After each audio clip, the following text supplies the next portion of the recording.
on camera. Today is Thursday, June 20th, 2019. My name is Sue Verhoff. I'm Director of Oral History and Genealogy at the Atlanta History Center.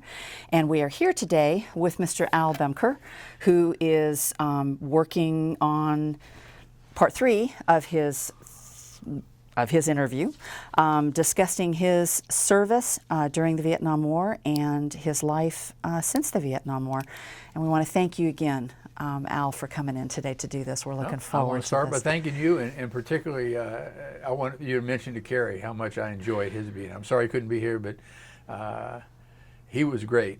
And, you know, he told me, I don't know if you heard him or not, that he had 7 Bronze Stars. Yes. You know, he's a hero. Kerry's a legend. He's a hero. I want to talk about heroes some today. So I want to kind of pick up where I left off. And I chose this memoir as a guide to try to go through it in chronological order. But I didn't do that. Perhaps the single most important story I want to tell, I didn't tell. I made this for this memoir for my family. And as I started off the very first day, my daddy didn't get to tell all his stories, and I wanted to tell them and have it something they could see. And, you know, my sister's fixing to have her first great-grandchild. You know, so, and I'm older than she is. I don't have any that I know about. But I wanted to make it as light and as humorous as I could, but some of it's pretty tough to tell. So with that in mind, I'm going to read some. I found even when I was telling what I thought was my most dramatic story earlier, which was about the day I got shot and almost died, that I even left out parts of it. I remember talking about beating Willie on the foot till he saw me down there, and his reaction being, oh my goodness. But what I mentioned, without reading it, I didn't mention the part that as I'm laying there, I'm thinking I'm going to die, but my chin was all blown up and I couldn't breathe very well. And I'd almost died of pneumonia coming back from my honeymoon, right before I went to Vietnam, and that kept me from going to the original place I was assigned to. And I said, I'll be danged if I'm going to die by not being able to breathe. So then I started fighting it, you know, and I started worried about what my parents and brothers and sisters are going to think, you know, losing a brother. So anyway, that's why I read it some. So I put a whole lot of time into this, and I didn't try not to forget anything. So let me start off with this. Our platoon was family. We generally shared our mail, and we all knew about Dear John letters and newborns and family news from the world, both good and bad. The Army did a good job of getting our mail to us because it was necessary for morale, and we could mail letters home for free. I find it interesting. I mentioned earlier that my brother-in-law was in Iraq, and he's come home since then.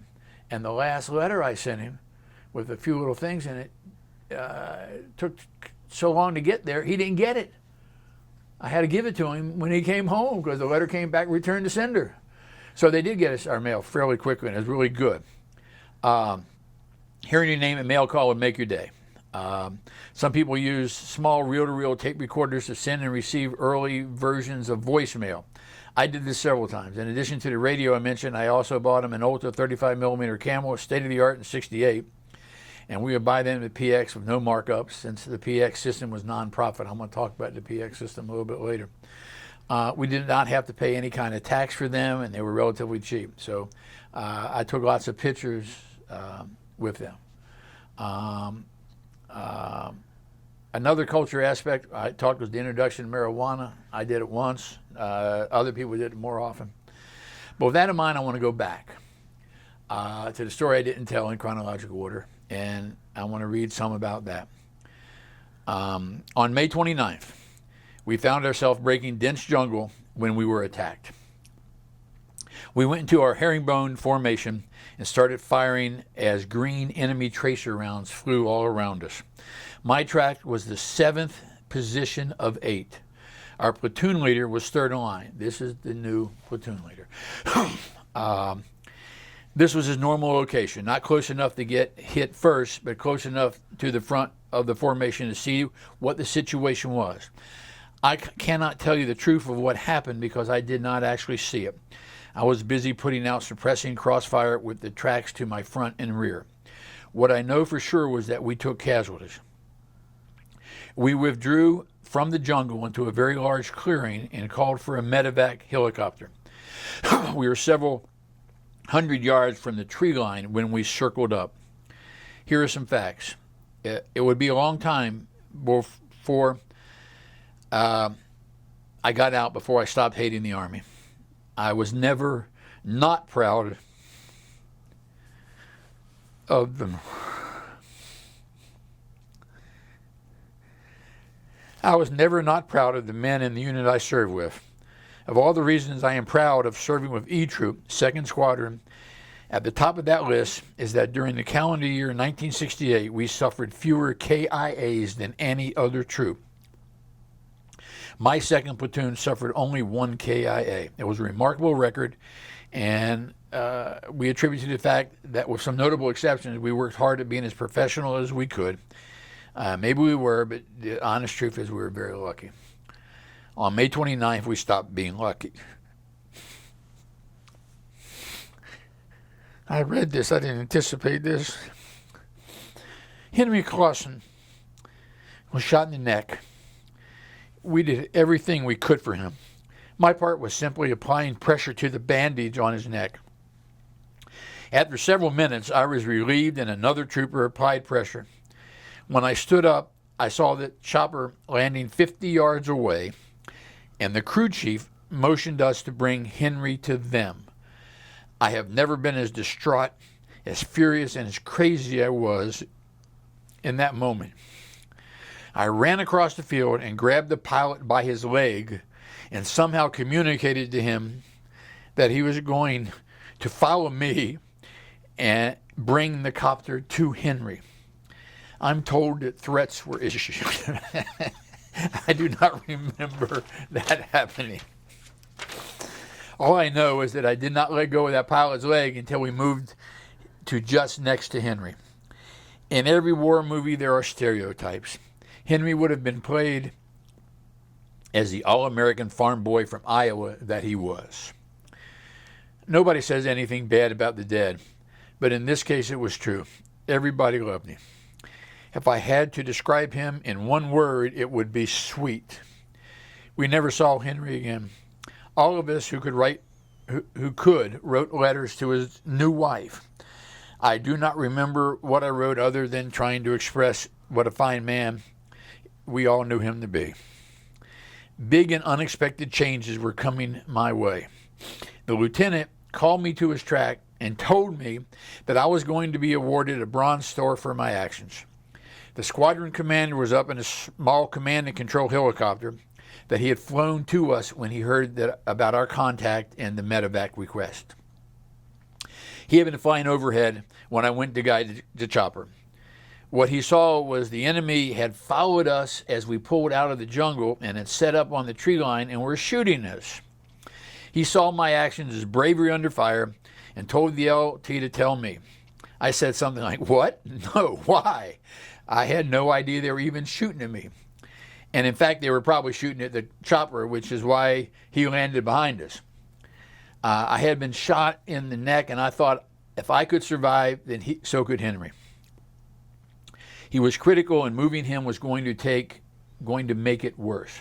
How can you possibly be courageous under enemy fire if you aren't even aware it's happening? I was just pissed and trying to help my friend. I deserved no medal. I had done many things that scared me more than this. I witnessed my buddies doing far more courageous acts without any special recognition.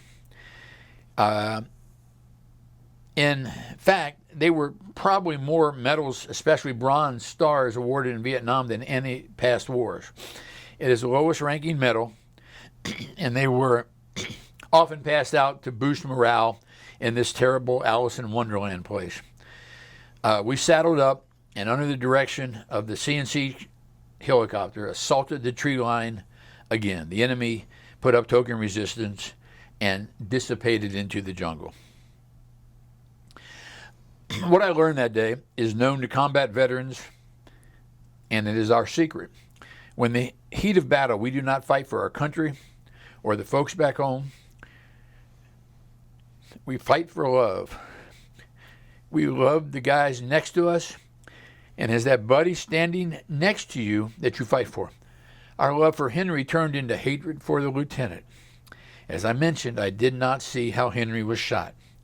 When the gunner whose crossfire intersected that of the lieutenant had to stop shooting to reload another belt of ammo, there was no one left putting out suppressing fire. So the whole idea of the herringbone formation is you got crossfire. Well, Henry stopped shooting to get a new bandolier. It was believed that the lieutenant never fired. I don't know if that's true. I was told that he had the .50 caliber, and people on his track and other tracks said he wasn't shooting. Maybe he was loading the bandolier. I don't know. Maybe he didn't shoot. One of the things we know is that in all wars, from the Revolution to the Civil War to World War II, many soldiers never even fire their gun. They get nervous. They simply don't shoot. So that may have happened. I don't know. It could have happened to anybody under the stress of the moment. It could have happened to me. It didn't, but it could have. And I don't know how I would have handled it. But I was more afraid of letting down my buddies than I was scared. It would have been much worse to do something to hurt your buddies than to survive yourself. Well, I could have, but I didn't. I was adequate and performed as I was trained. I was scared many times, and I was no hero. Excuse me. Apparently, I make myself laugh when I read this. My old nemesis, the first sergeant, agreed with me about not being a hero. There never was an award ceremony to officially reward the medal. I never felt like I deserved, and it never entered my mind. When I came back from R&R, I reported back to troop headquarters and base camp. By this time, the first sergeant had gone back to the world. The troop clerk was a guy I came into the troop with who had been wounded and assigned the clerk's billet. Let me stop here a second. And excuse me. Hadn't done this yet. Probably why I told you I had to save this one. He told me that the first sergeant had taken the orders for my award and filed them into the circular file, which is the trash can. I have really mixed emotions since I found that out. On the one hand, I never believed I earned it. On the other hand, I did as much or more than many guys who were awarded the medal. On the other hand, my first platoon leader would never have allowed it to happen to one of his men.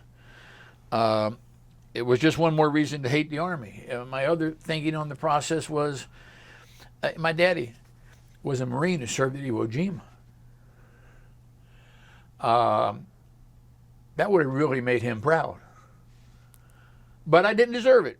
But it was just one more reason to hate the Army that the first sergeant did this. I don't know, other than, as you'll remember, I got in trouble for keeping a diary, and I should not have done it. It simply wasn't enough to pursue anymore. This is intended to be a true account of my experiences as best I can recollect 46 years later, so this story had to be included. Just this month, when I wrote this, there was a Gulf War vet who ran for U.S. Congress who did not tell the truth about his war record. There are lies of commission and lies of omission. He did not lie about receiving a medal for bravery. He never mentioned that he had in fact been awarded a well-deserved medal for bravery. He did not want to use it to help him win an election. Now, he is a role model. Here's another thing I learned. Real superheroes don't wear capes. They wear dog tags. Well, I was content to be another trooper and to do my job and bitch about how the leaders and NCOs were incompetent. The behavior has been required conduct for all soldiers since the Greeks and the Roman legions. Napoleon's men voiced the same complaints as those expressed by the men under U.S. Grant, and the same as ours. But now I was once again a sergeant and in the leadership advising the new lieutenant. I didn't want the job. I didn't ask for the job. I quoted LBJ and said if nominated, I would reject the nomination of my party.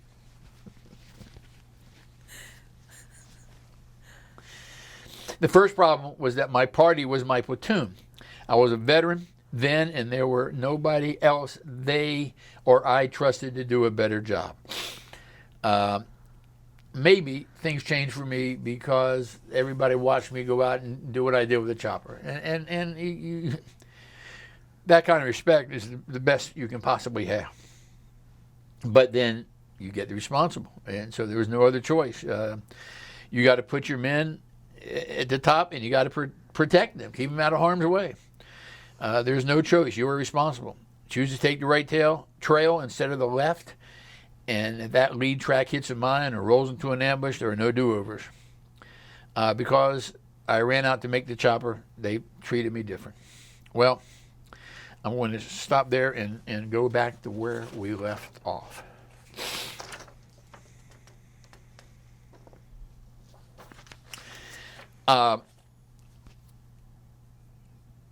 Okay, that's not it. That was the Australian story, so I know right where I am.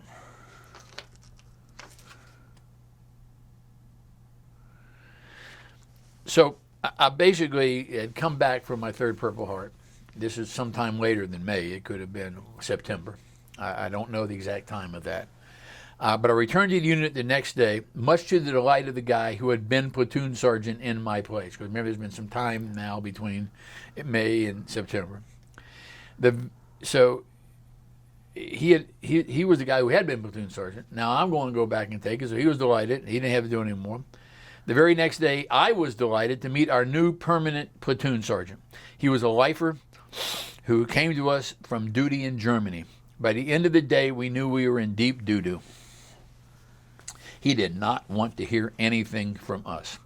His thinking was that no group of youngsters had anything to teach him.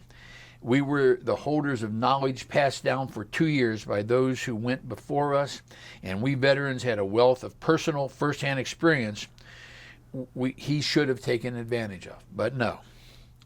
He told us that this is how he did it in Germany, and this is how we were going to do it here.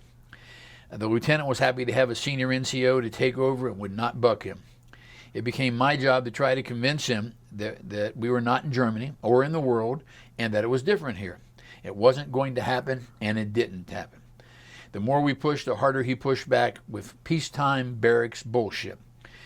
He went after the kind of picky stuff that was not only not necessary, but totally wrong, and for morale. And then, for example, his pet peeve was the length of our hair or mustaches.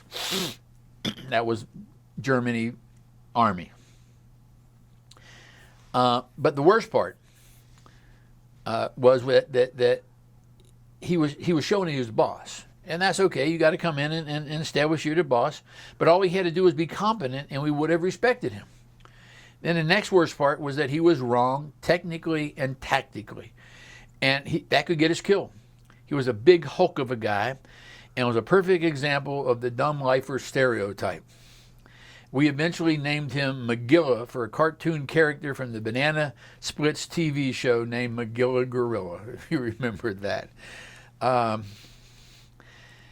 One of the most discussed decisions we had to make was where to go and when to go on R&R.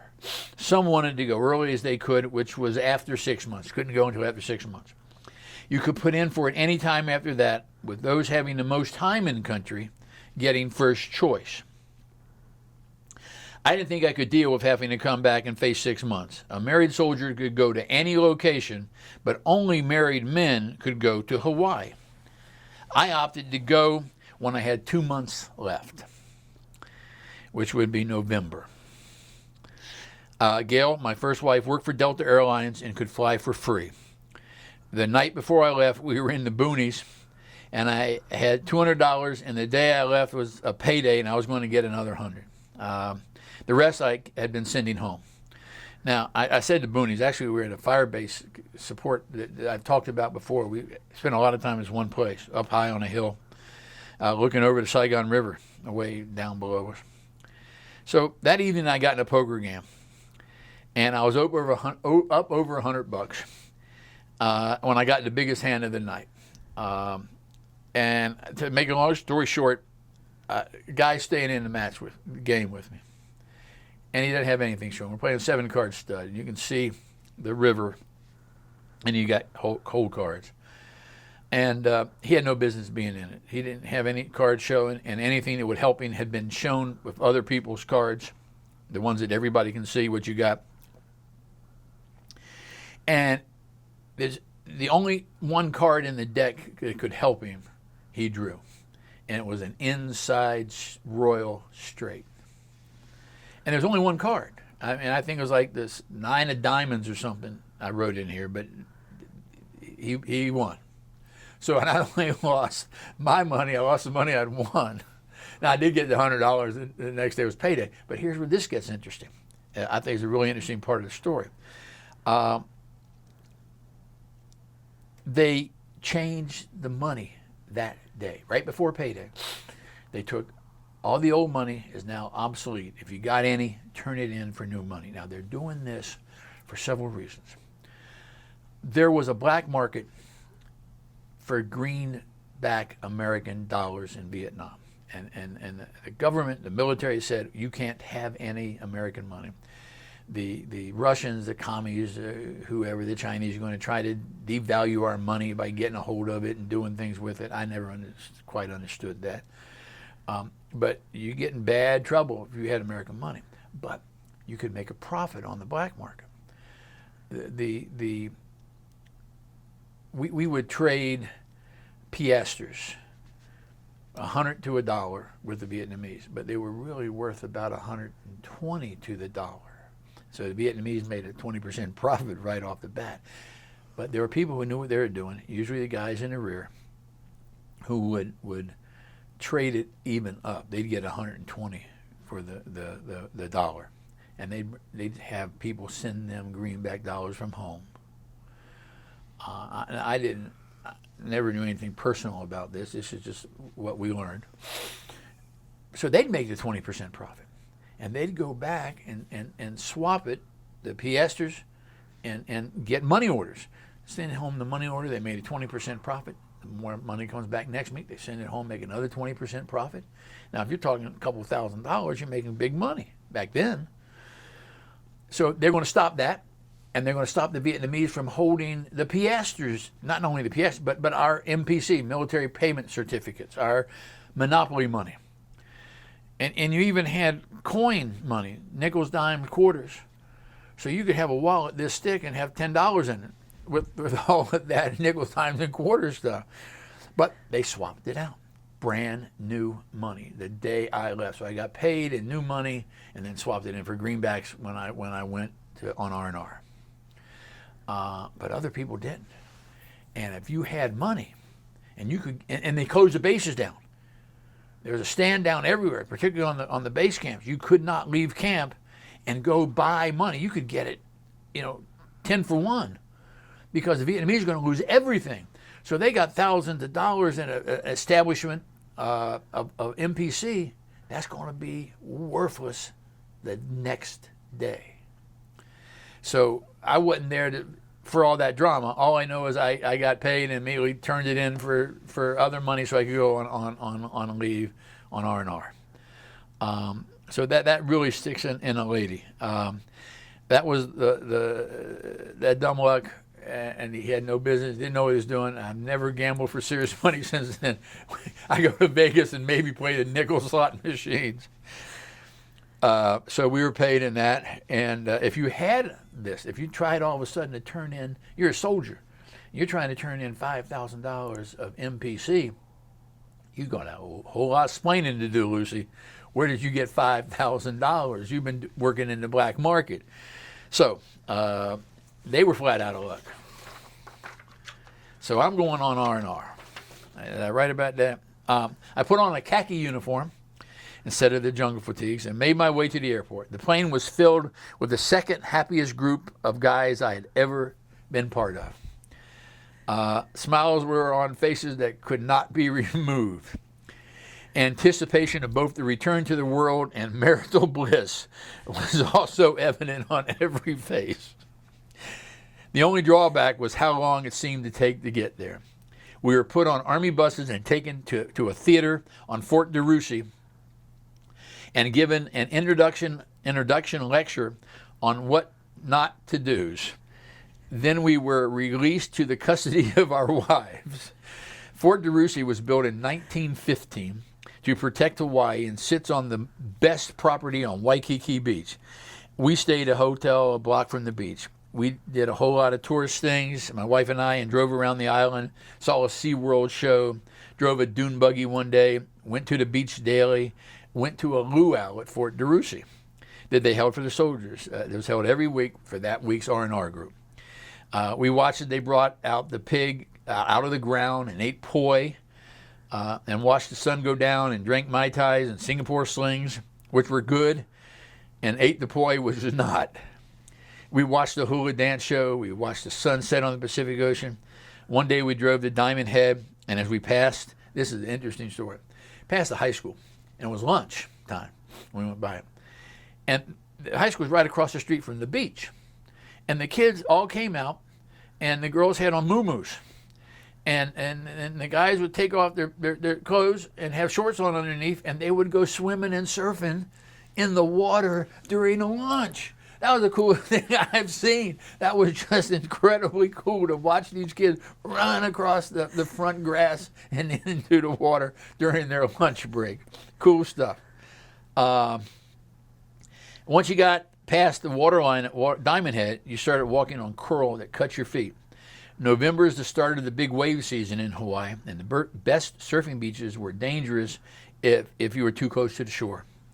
The waves crashing on the shore were 10 to 15 feet high, right on the shore. Bam! The noise was incredibly loud. They made the ground shudder.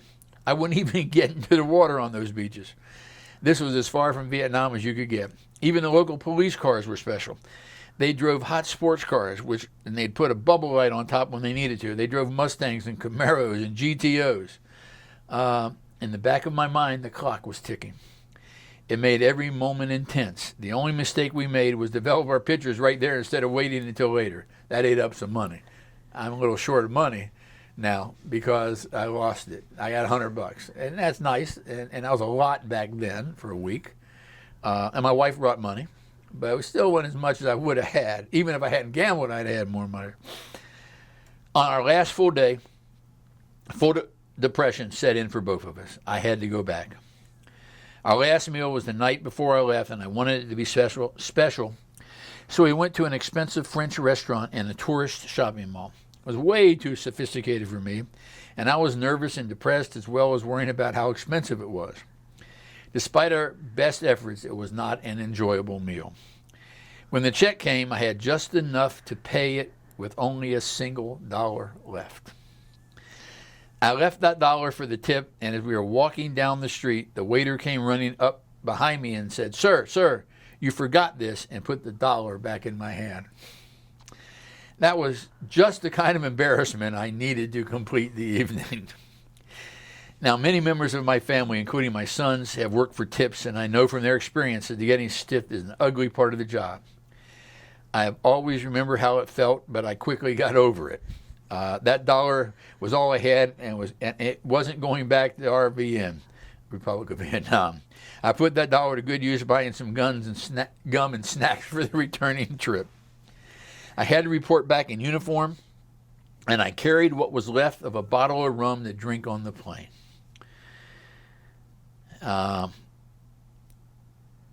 Everyone else seemed to have the same idea. The crew of the commercial carrier had made this trip many times, and they knew the drill. They knew we could not be stopped, but they could not have that many bottles on the plane either. So the deal was we would combine them and share them.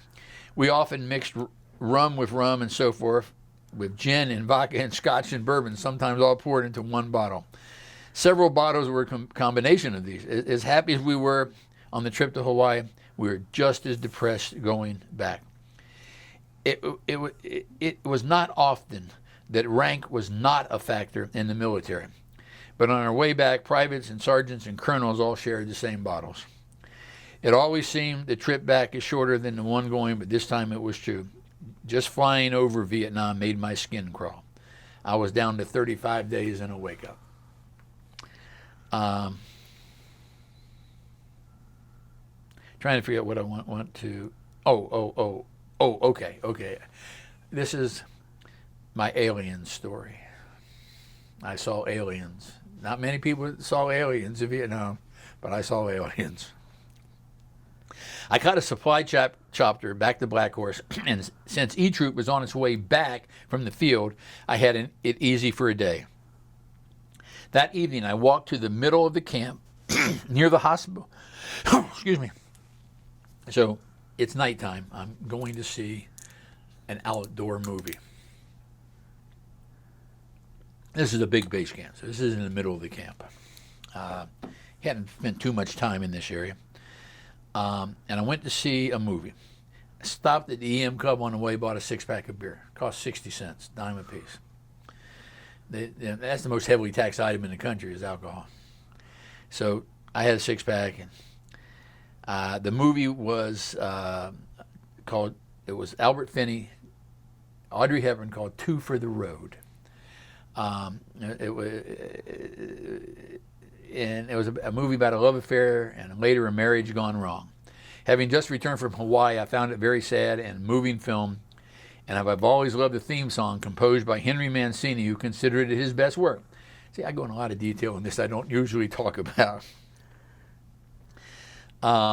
Perhaps it was the plot or perhaps it was the music, but I made my mind up on how to resolve the most difficult judgment calls I have ever faced. I made two decisions that night. The first was to take a shortcut back to my area. I did not put as much thought into this choice as I might have had I not consumed too many adult beverages. I knew the general direction to go, but now it's pitch black and it's raining. It's raining during the movie. So I'm taking a shortcut. And I knew the general direction to go, and there was an open field the size of 6 football fields, but laid out 3 long and 2 deep, and it was nice level ground. I was about halfway across when the aliens approached from the sky. There were large numbers of them, and they were loud. They turned bright white lights on me. And not wanting to be probed by the Martians, I DD'd, that means get the heck out of here, as fast as I could to the brush line when huge gusts of winds chasing me. When I got to some cover, I dropped down into the prone position and saw that it really wasn't aliens, but it was the Aussie helicopter squadron using their lights to come down on their landing zone. I was in a 4-way contest between being terrified, embarrassed, tired, and inebriated. The last 2 won in a tie, tired and inebriated, and I spent the night sleeping right there in the rain. It doesn't get any better, I thought as I woke up the next morning to bright sunshine. Not. The second decision I had been giving considerable thought to. The question was what I owed my allegiance to and how much did I owe. When you were awarded your second Purple Heart, you can ask to be transferred out of a combat unit, at least in the 11th Cav. I had 3. I rejected out of hand any notion that I might owe the Army anything. I hated the Army. But I loved and owed the men in my platoon whatever leadership I could provide to keep them alive. I also had a responsibility to my wife and my parents and my brothers and sisters who were going to live under the shadow of losing a family member. What did I owe myself? Had I paid my dues? Could I make a difference if I chose to stay? The next day I went to talk to Gorilla, and tried to be as tactful as I was capable of at 21 years old and told him of my concerns. He simply did not care. He had 2 more stripes than me, and that was the end of the discussion. There was not going to be any way I could intercede on behalf of reason. Another factor was the history of almost all our troopers who had gone home. We rarely ever heard from them again. They either had time left to serve or returned to civilian life and did not want anything more to do with the war. When I went home, I only sent 2 letters back to my platoon. And also, and the point here is, you know, they left and didn't come back. Was it okay for me to even not come back? It occurred to me that we were not on the final push to Berlin and the conquest of North Vietnam or anything else that mattered. Finally, I realized that most of the men in my platoon were not the veterans that I had spent most of my tour with. They were new guys that I wasn't as close to. Those factors were put on a scale opposite my guilt at leaving, and I made the request for a transfer. I was assigned to I may find something. I got a story I need to tell. I was assigned to a security guard unit that provided a variety of functions in base camp. That was my duty. I got out. They sent me we wore SGs instead of MPs on our arms. It stood for security guard. The Army had to mess with me one more time and told me there was no spot for another buck sergeant in the unit, so I could stay where I was and wait for an opening to somewhere else, or I could take a demotion to corporal. Difference in pay was monopoly money to me, and the strike meant nothing to me at that time, so I returned the strike gratefully. I pulled a number of different duties during these final weeks. I manned the front gate of the base at a bunker equipped with a landline phone and an M60 machine gun.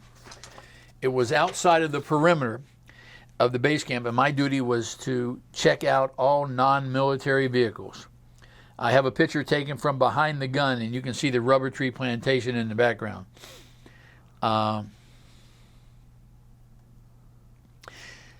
So I also had duty where I had to supervise Vietnamese in picking up trash. And pardon my language, this is one of the phenomena that most soldiers will tell you that they remember, particularly in base camps in Vietnam, was the smell of shit burning in the morning. They took 55-gallon drums, cut them in half, put them under the seats of the outhouses with diesel in about yay deep. And in the morning, they were pulled out, match was thrown into the diesel, and you smelled it burning all over the camp. But I didn't necessarily do it, but I was supervising Vietnamese civilians who came in and did it. And we had civilians doing all kinds of things. We had to watch them when they went to the garbage dumps, that they weren't picking up ammunition or somebody threw away a hand grenade. So that was part of the security guard duty. They moved this from a hooch with the tent to a 2-story wooden barracks, which I didn't want anything to do with, because that was just sitting up high. But fortunately, we were in the bottom half. The half of the bottom floors where the security guard unit went. Mentioned the PX. I just did it one time. PXs in Vietnam lost some money, and they're never there to make a profit. But there's a whole lot of pilfering going on. I mean, lots of pilfering going on. And so I got duty as a security guard this one time to go on a mission on a big trucks, and we were just like security on the trucks, to Saigon. It's the only time I ever got in Saigon, to the biggest supply depot in Saigon to pick up stuff for our PX at the base camp. And that was, pretty easy duty. Probably wasn't dangerous. Not driving around like that in Iraq was not something you wanted to do, but the roads are usually pretty safe. And I remember I wanted to be a cowboy when I was a kid. Always had cowboy stuff. And so I borrowed a guy's old-timey Western holster with a .357 Magnum and a shotgun. And I was riding shotgun on the trip to Saigon and back with the trucks. The only time I did it. I just, really felt like a stagecoach guy, right? So the next day, they just changed out everything in the PX to try to see if it was coming from the inside or what was going on, but they changed it. And we lost a whole lot of money, and we didn't lose as much as many others did in Vietnam. But that was a special duty that I put on security guard. I was told it was $100,000 during a year they lost. So this is big stuff. There's a lot of this going on. So I had a month to go when I moved into the hooches. Then when I got even shorter, I became CQ. CQ duty means charge of quarters. So mine was a nighttime job. After supper went on duty, and my job was to answer the phone. Let's see what I answered the phone. Radio communication was somebody else's responsibility. If there was an emergency, I got somebody up with rank that made decisions. I got the cooks and the KPs up. There were other responsibilities, but it was not bad duty. The problem was trying to sleep during the day when it was hot and sticky. My response was to set up a table fan and to drink most of a bottle of whiskey every morning. I talk a lot about that. I'm going to talk about getting drunk on the flight back to Atlanta from San Francisco, and I want it known that I only got drunk once, ever. Where I was sick and commode hugging drunk. I mentioned this earlier, after I came home from Vietnam. I went to a grand wedding a weekend ago. My niece got married up in Hiawassee, and they had full meal, full open bar, buffet breakfast Sunday morning. I had a half a beer. And I was only driving 2 miles away to where we had a place in Hiawassee. So I was fortunate not to become a serious drinker. But that's what I was doing then. That was the closest I ever came to trying out for the Alcoholics All-Star team. But I did get more and more nervous as I became a single-digit midget, under 10 days. And I needed to get some sleep. When I returned to the world, I cut way back. My wife's father was killed by a drunk driver, 10 o'clock in the morning, 1981. Woman went across 3 or 4 lanes of traffic. There was 4 lanes. She went from the far right to the far left and hit him head on. Killed them both. And I refused to drink more than 1 beer any time ever after that. But that last week in country included Christmas. And my last day in country was New Year's Eve. I won't stop there. And I'm having a great quandary about telling a story. It's in here, but I don't know about telling it. This was the last day of 1968. Nobody parties like a soldier who knows he may never party again. Throw in New Year's Eve and my farewell party, and you wind up with one of the most epic parties ever. I took pictures that night and still relate. I will relate more about them later. We had our own fireworks show at midnight. The artillery fired flares, and the perimeter opened up with rockets and tracer rounds, and the sky was filled with color and loud explosions. At that time, the Army had a policy that stated you could be discharged early if you had 150 days or less of service when you came out of Vietnam. I had about 180 days to do. And if I re-upped for another 30 days, I could go home and be out of the Army. So that's a decision. I chose not to do that. There were several reasons for that decision. The first was that I did not want to stick around for another Tet Offensive. The first one was enough for me, and while there was no repeat of that attack, I had no way of predicting the future. At that time, you owed the military a 6-year commitment. Mine was for 3 years of active duty and 3 years of inactive reserves. Draftees served 2 years active duty and 4 years of active reserves. And I didn't want to, basically, I was afraid that the Army would make me do the inactive reserve because I didn't complete the whole year. So I didn't want to take a chance. And there were a couple of risks I wasn't willing to take with the Army. My very last story would be about that. So, January 1st, 1969, I get dressed in my khaki uniform with all my ribbons and caught a ride back to Tan Son Nhut Airport, where I came into country. Now I was in a crowd of guys waiting for our Freedom Bird to arrive and scared something might have happened to it. When we arrived and the plane unloaded, we were the ones catcalling, jeering, and shouting good luck to these poor souls, just like they'd done to us.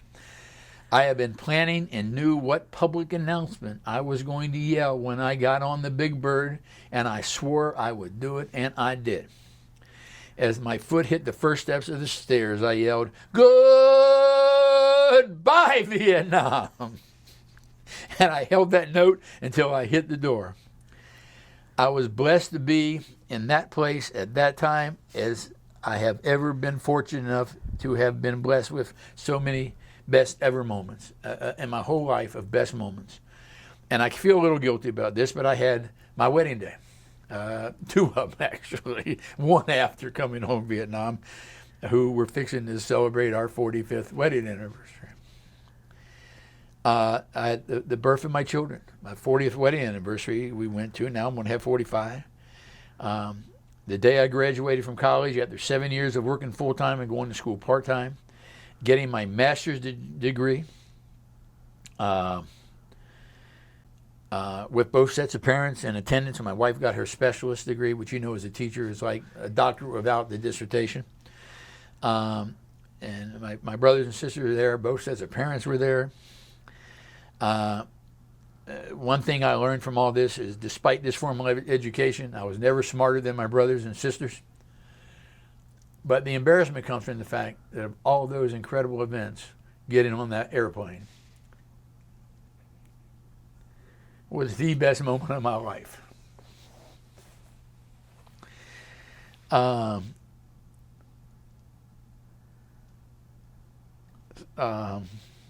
tell people that I spent 36 years in a combat zone. And they're like, "What?" I say, "Yeah. Spent 1 year in Vietnam and 35 years teaching high school." Now you understand. But I got shot 3 times in Vietnam, and I still have nightmares about teaching school. Don't have them about Vietnam. A lot of guys did. We finally land. Well, before that, I got a picture in there. It's not mine. I just cut one out because it showed everybody smiling. I'd never been on a plane like that. I'd never seen so many happy people.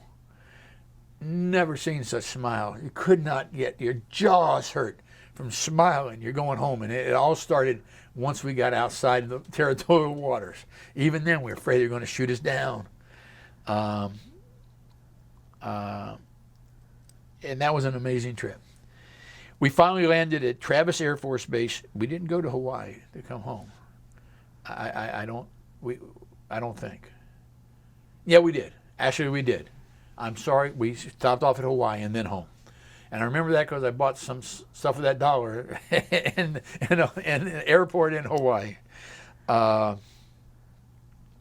So we go home, and they take us to Travis Air Force Base, where they give us Class A uniforms, which it's wintertime now, so it's the green uniform.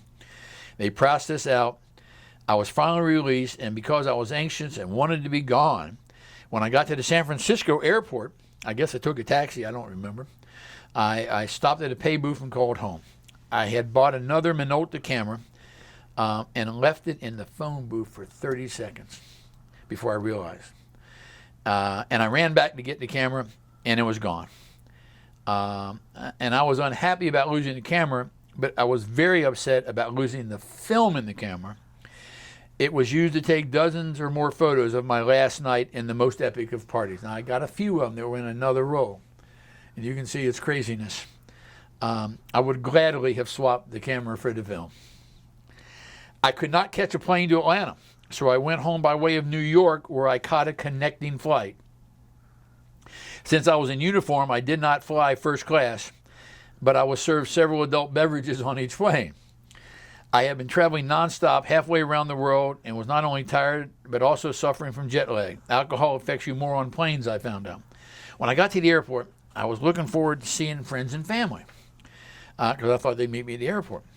I ran into Chuck Sparks, an old friend in the airport, and he was there to catch a plane back to Texas A&M on Christmas break. So this is a guy I knew in Arlington, Virginia, who went to Texas A&M and became an officer in the maritime, merchant marine. And they had a school there, and he actually lived 3 years on the boat that the school owned, that they would travel around the world in their summers to get practice on the boat. So I run into him. We've been best friends since 4th grade. And I hugged and we smiled and called each other, but I didn't know who he was.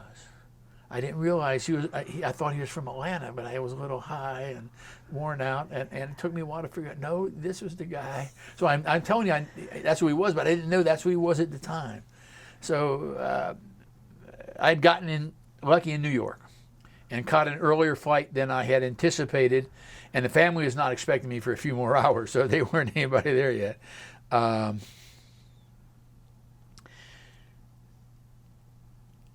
Next thing probably you want better to talk about is what happened when they came home.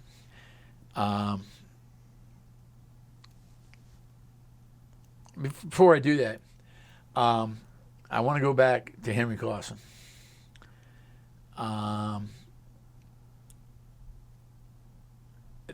They blamed the lieutenant and they blamed the sergeant. I wasn't there. I hated not being there, but the last few weeks that I had in country and would have been out there, they went to the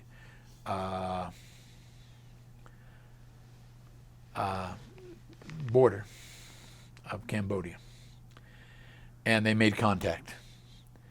My platoon, maybe the whole troop, I wasn't there. And they want you to keep making contact. That's the key. You got to get the enemy, and once you find him, you can get him. That was the motto of the 11th Armored Cavalry, coming from Patton Jr.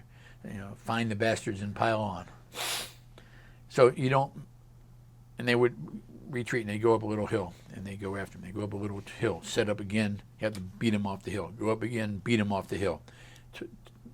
Took them into Cambodia. They weren't supposed to be into Cambodia, and they were several miles into Cambodia. And the people who were telling us on the radio, keep after them, don't let them get away, keep making contact, didn't care that we were in Cambodia. And our first lieutenant would never have allowed that to happen.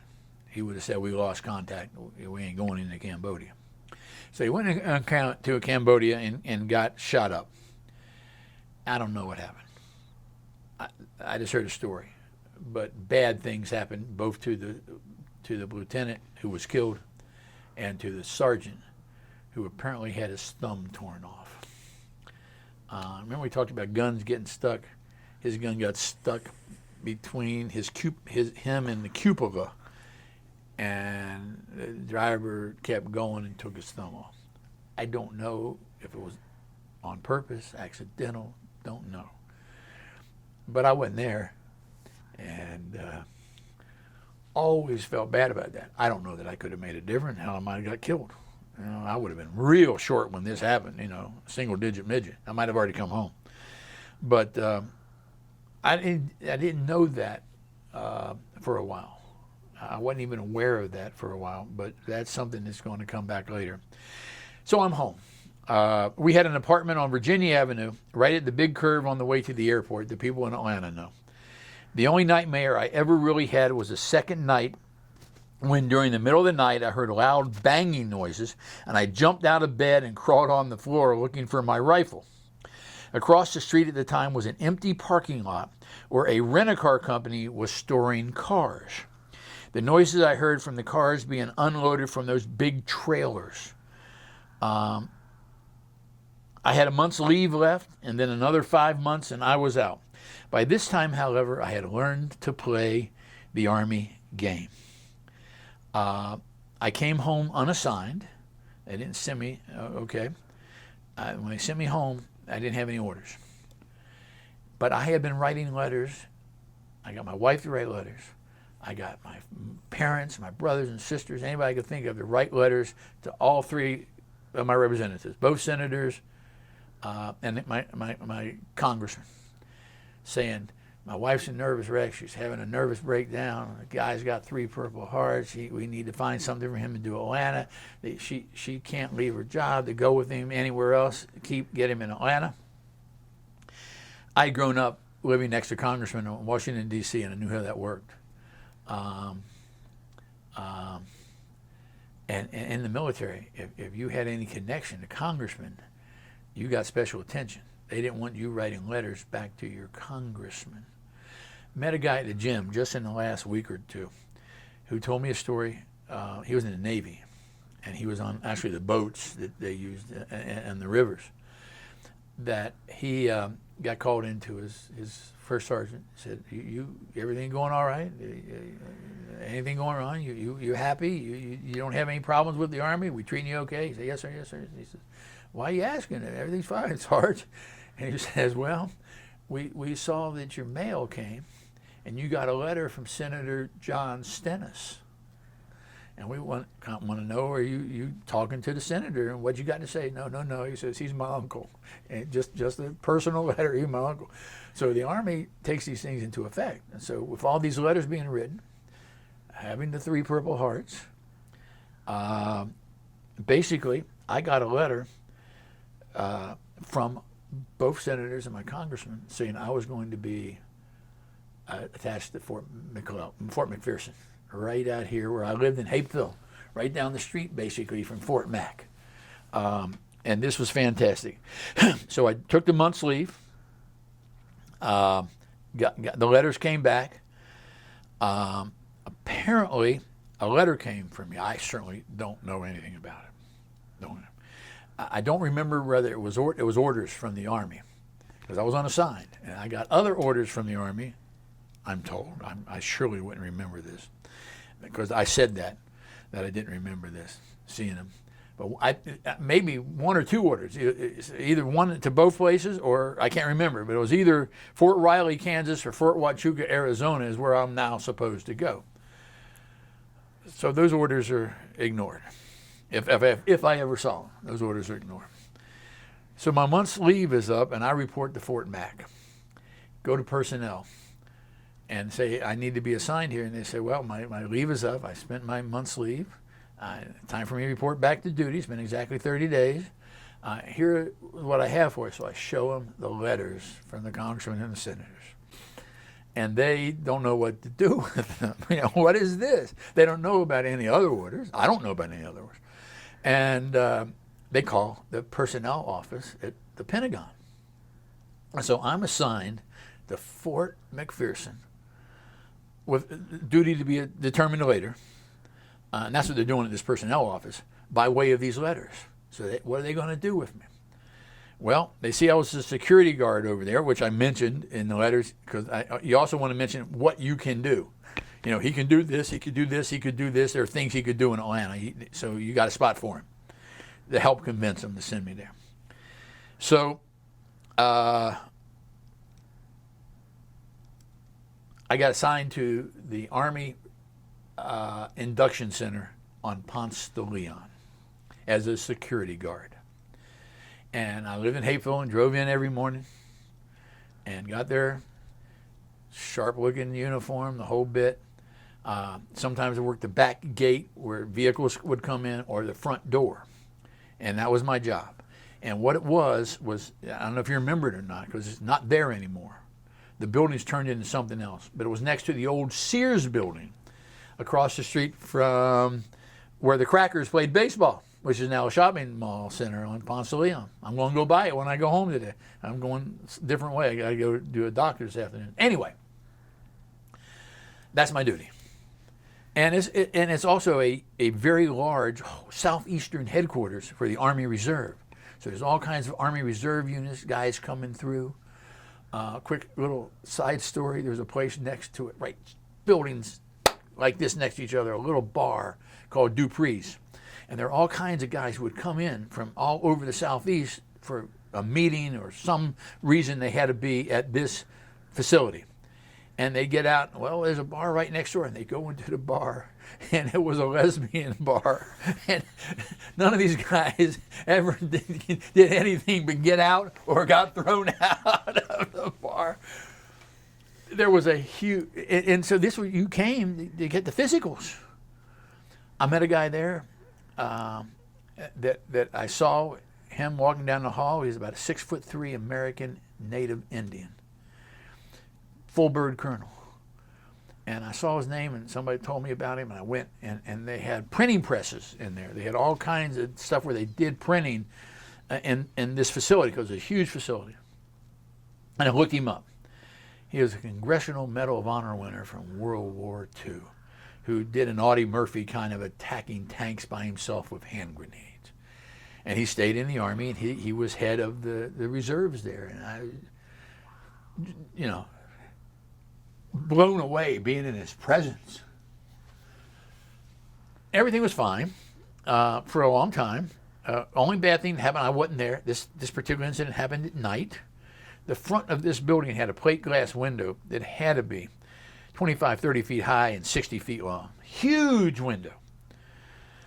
From whatever that building was before it was an Army Induction Center. And it may have been right next door, I tell you what, it may have been in fact it was, I'm almost sure, a building where they built cars, maybe in the 20s and 30s. You know, the Georgia State has a classroom building that is an old parking lot. You know, well, this was like that. They made cars here, so that's maybe why the big glass one. Anyway, war protesters put a bomb there and blew it out. Glass shrapnel. Nobody was there. Nobody got hurt. But I going in the next morning, sitting at the desk right in front of that window, saying, "Please don't do it during the daytime." You know, and there was a wooden thing there for a while. I'm now having trouble with my shoulder. I got the shrapnel, got a nice scar right here, where they took it out. And I said, they're not going to do anything after I get out of the Army. I'm going in the last couple of weeks I got, and it was about 2 weeks before I got out, I'm going to go in and get that cut out. And I still remember the guy's name, Garza. Now, I don't know what he did, but I got a really thick scar, about as thick as your thumb running through here, where he cut me open to take the shrapnel out. And he took it out. People said they didn't do a very good job because of the thumb, and all I know is I was down for a month where I couldn't hardly do anything. I only got a couple of days leave after that, and that was a weekend probably, where I didn't work. But I was really couldn't get up. Now, when I got shot in Vietnam and really badly hurt, I didn't have that problem. Now, I don't know what it was in the surgery, but it worked. But while I was in the hospital, there was some sort of change, and I got transferred from one head and headquarters company at Fort Mac to another head and headquarters company at Fort Mac. And I didn't know a blessed thing about. Nobody told me. I was, if word was supposed to come down, it happened while I was literally in the hospital. So I still have no problem. I'm now down to about 3 days left in the Army. And I'm starting the out processing. And so I go out to my head and headquarters company at Fort Mac to do the process. And they said, no, you're not assigned here anymore. You got to go over to this other head and headquarters company. No problem, go over there. So I'm in talking to the clerk, and the first sergeant comes in and hears the conversation. He said, "What's your name?" "Corporal Boemker, sir." "You're who?" "Corporal Boemker." "Well, that's how you pronounce it. The Army called me Boemker the whole time. Boemker. Everybody does that. They put an O-A, B-O, Bo, and M-A-K-E-R instead of an M-K-E-R. It makes sense to them. They can't pronounce it. It's German, tough to hard. Come with me. He said, "Oh, no." First he said, "Where were you last night?" I said, "Sarge?" He said, "Where were you last night?" "You had duty. You didn't show up for duty." I said, "What are you talking about, Sarge?" He says, "You were on the duty roster last night. You had duty to be in this office. You were supposed to be cleaning the office last night. That's your duty." I said, "Sarge, I don't know what blessed thing about." First of all, I didn't know I was in this unit. Second of all, I've never been out here in the last 5 months. I live off base. I work off base. He says, "No excuse." "Sarge," he says, "follow me." So he takes me to the bulletin board, and every Army unit has a bulletin board. And he says, "Read the top of that bulletin board." And I read it out loud. "Yes, Sergeant." He says, "Every soldier will read the bulletin board every day." And that's where the duty roster is printed up. All right. Now I leave that, and I got 2 days left in the Army. No problem. I'm ready. I'm going out for the final day. Now, here's what I'm expecting. I'm working strack. I got everything shined and ready to go. And I went to OCS. You really learn how to do that in OCS. And I'm expecting that I want to get promoted back to buck sergeant. This is something they often did. Now, the old Army, the real old horse cavalry Army would do that, and the other Army would do it frequently. You'd have guys who were career privates. They'd spend 30 years in the Army as a private. It was, and before World War II, it was hard to make rank. When World War II started, after almost 30 years in the Army, MacArthur was a lieutenant colonel and Eisenhower was a major after 30 years in the Army. So they were career privates, but they'd promote you to sergeant on your last day of service, and then you could retire with sergeant's pay. And that's kind of how they took care of you. And I'm expecting the same thing, and it's not a big deal for them to promote me to a sergeant, which I had been off and on 3 times, up and down 3 times. And it's not going to hurt them any because that job can now be filled by somebody else. I'm promoted on the hours before I leave. So report to the company commander, sergeant says. The clerk told me, report to the company commander. So I go in to see the company commander. And in it, there is the first sergeant. And he says, Boemker, report to command sergeant. He says, you're here for your Article 15, which is non-judicial punishment. I say, what? He said, you again failed to report for duty. So the night before I was supposed to get out, he put my name on the duty roster. And now the company commander is going to do what his top sergeant tells him to do. That's just understood. The single most classic case of that, by way of reference, is From Here to Eternity, where the company commander is off playing games and Burt Lancaster is running the company in Hawaii, right? That's the way it works. Some company commanders are better than others, but a lot of them, your first sergeant is running, you don't, so he has no idea what's going on. So I got a choice to make again. I'm very, say what? Okay, you don't have to accept an Article 15. You can demand a court-martial. Okay, how long are they going to keep me in the Army? And I might not even win. So I might spend 30 days waiting for a court-martial, or 10 days, and then they might give me 60 days in the brig. You never know what they're going to do with a court-martial. So I basically just kind of, okay, what are you going to do? So they take the stripe. Not only do I not get sergeant stripes, they take a stripe from me. So I'm coming out PFC on the last day. It's not done yet. Now the top sergeant was leaving and say, stay here, Boemker. Captain's got to talk to you. Well, the captain now has the duty to do. And he's done it many, many times, I'm sure. His job, or whatever's in charge of a guy leaving the service, is kind of required that you try to talk him into re-upping in the Army. So now he's got to give me the re-up talk. After what just happened, he has to try to convince me that it's the best thing for me to stay in the Army. And he can't keep a straight face. Both of us are laughing our faces off because he's trying to tell me this after what just happened. You now know why I hate the Army. One of my sons wanted to go in, and I was wanting to let him, if he wanted to do it. He lost most of one kidney.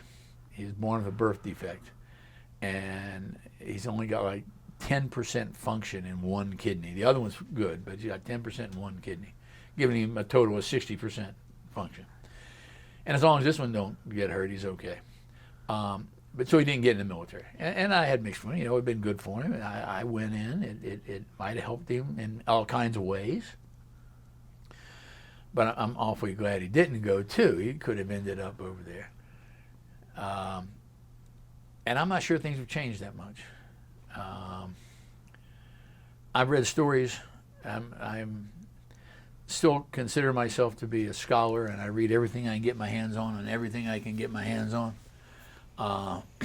And I was a political scientist major, so I studied that. But there are stories of the Iraq War where guys were coming home with PTSDs and all kinds of other mental problems, where they're kicking them out of the military. Now, you may get some new guys to talk to you about this, but they're kicking them out of the military and with PTSD and other mental problems, not just PTSD. And they're saying to them, it was before they went in. It was a pre-existing condition. And so they're getting less than honorable discharges because of what happened to them. That made me crazy. I learned recently about something called TMI, maybe, TBI, traumatic brain injuries. That if you don't say something at the time, and you usually won't even know, you won't know to say anything at the time. So even if you knew you had a traumatic brain injury, which you usually don't, I'm all right, it's just a skin, I'm all right, everything's working. You got to report it right then and there. Now, if you're a career man, you don't want to do that. You got 16 years in, they're going to tell you got to get out, and you don't get your pension maybe. I don't know, maybe you get a medical pension. That got me bothered. I sent my brother-in-law a story that came out in the last 6 or 7 months in Vanity Fair magazine, which actually has wonderful articles in it. It was a story set in maybe Afghanistan, maybe Iraq, I forget. Probably Iraq. No, Afghanistan, because our army was in an old Russian base that looked like a Gothic fort, castle, with the thick, heavy walls. And the Russians were there, and we went in there. And there was a guard tower. And a guy in a guard tower, young guy, maybe 20 years old, 21, committed suicide. And they had it investigated by the CSI. And I found out that, unlike the TV shows, you don't have to have any special training to be a CSI. All you got to do is be an MP for a certain amount of time, apply for it, and you're a CSI. None of this FBI school kind of stuff. Now, some of them were very, very good, but others weren't. And they didn't know what to do. They found him on top of a guard tower, and he'd been shot, right up under the chin, or something like that. And there was a reservist there who was a police officer in Carolina who said, now, wait a minute. So he's trying to tell him what to do to handle the case, and they butchered the case. They came back later and found all kinds of evidence that he had not committed suicide. The trajectory of the bullet indicated very forcefully that how it had happened, where it had come from. It didn't come from suicide.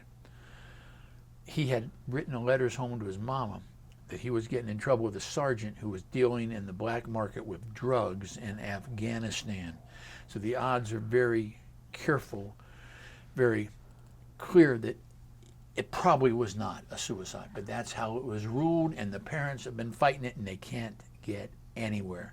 They can have hearings, and they say no. There's just nothing they can do to continue the investigation. And all this came from one colonel who's head of all the CSI units, MPs, in Afghanistan. Now, this last story is what really made me crazy. Same sort of situation, a woman, a soldier, committed suicide. And the guy overall charged, making the final decision, was the same colonel who was in charge of this one, this attempted suicide. Her body was badly beaten and bruised.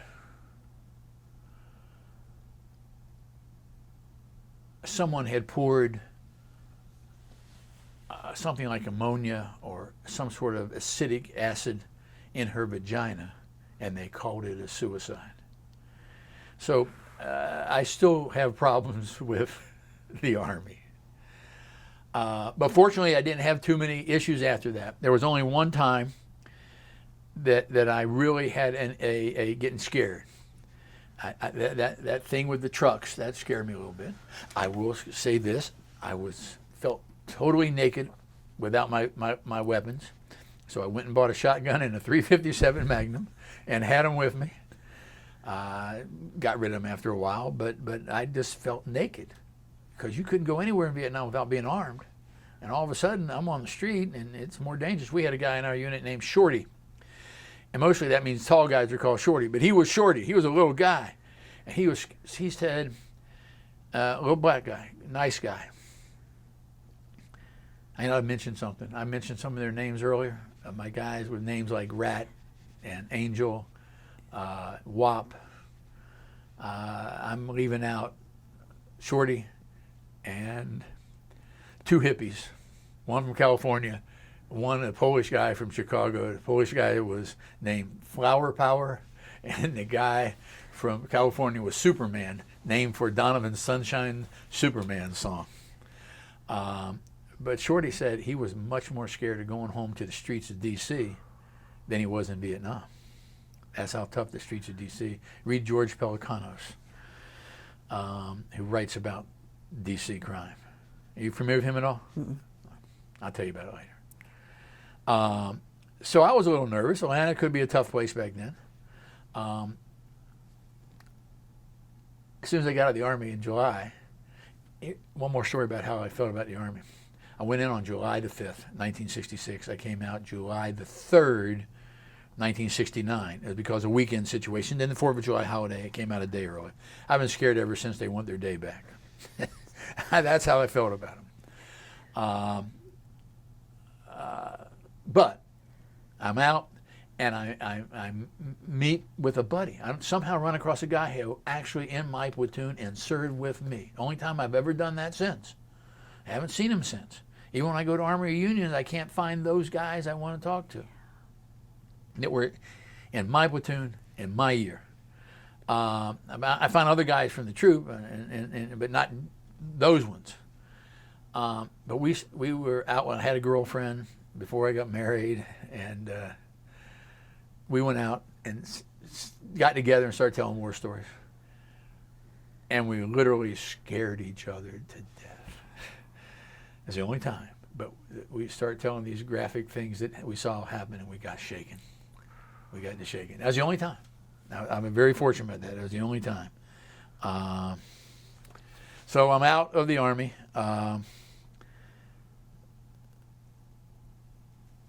I was very unhappy with how I came out of the Army. And I want to finish by reading a little bit to you about it. Just as all experiences are relative.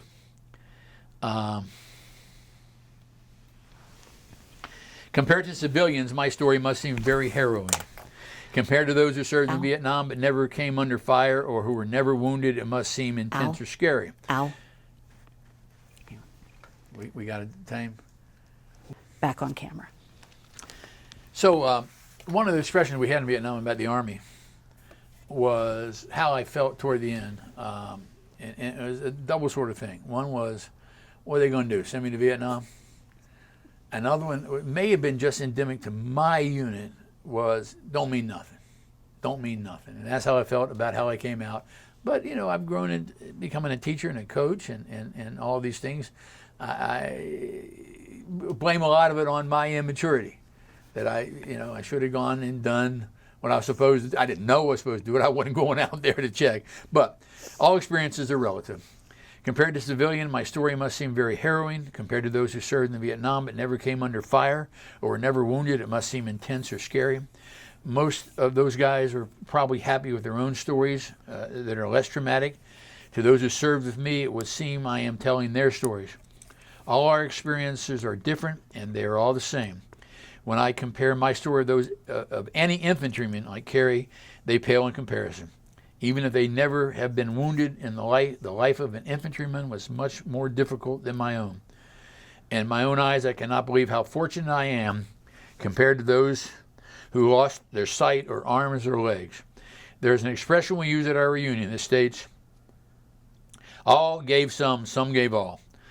Black Horse lost 703 who gave all. Many lost their health and have probably lost thousands who have come home who are no longer with us. I've been to many reunions. I'm surprised at how old these guys are. I'm not. These are a bunch of old men. But a lot of guys came home with sneers and jeers, and I didn't have any of that. One final true story. I am proud of all my brothers I served with, and I am proud to have been a cavalryman in the 11th ACR. When I think back, I know those experiences changed me and how I have approached life. Whenever I am faced with terrible challenges, I think, what are we going to do? Send me to Vietnam? The fact that I can remember that at all is a testament to some good advice I have tried to follow, which is to live easy and die hard. I have mentioned all the great moments that I had in my life after returning. I have some really difficult and trying times.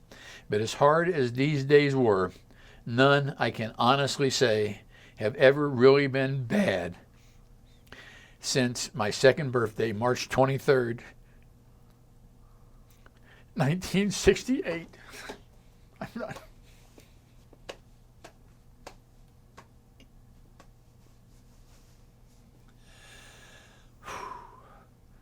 You did a great job. Yeah. When did you write your memoir? Maybe a couple years ago. Yeah. I said 40, it's been 46 years, so it's now maybe 48 years, 68. So it may now be 51 years. What prompted you to sit down and write that? Well, my daddy never got to tell the story. And I've been telling these stories. And I wanted, basically for my family.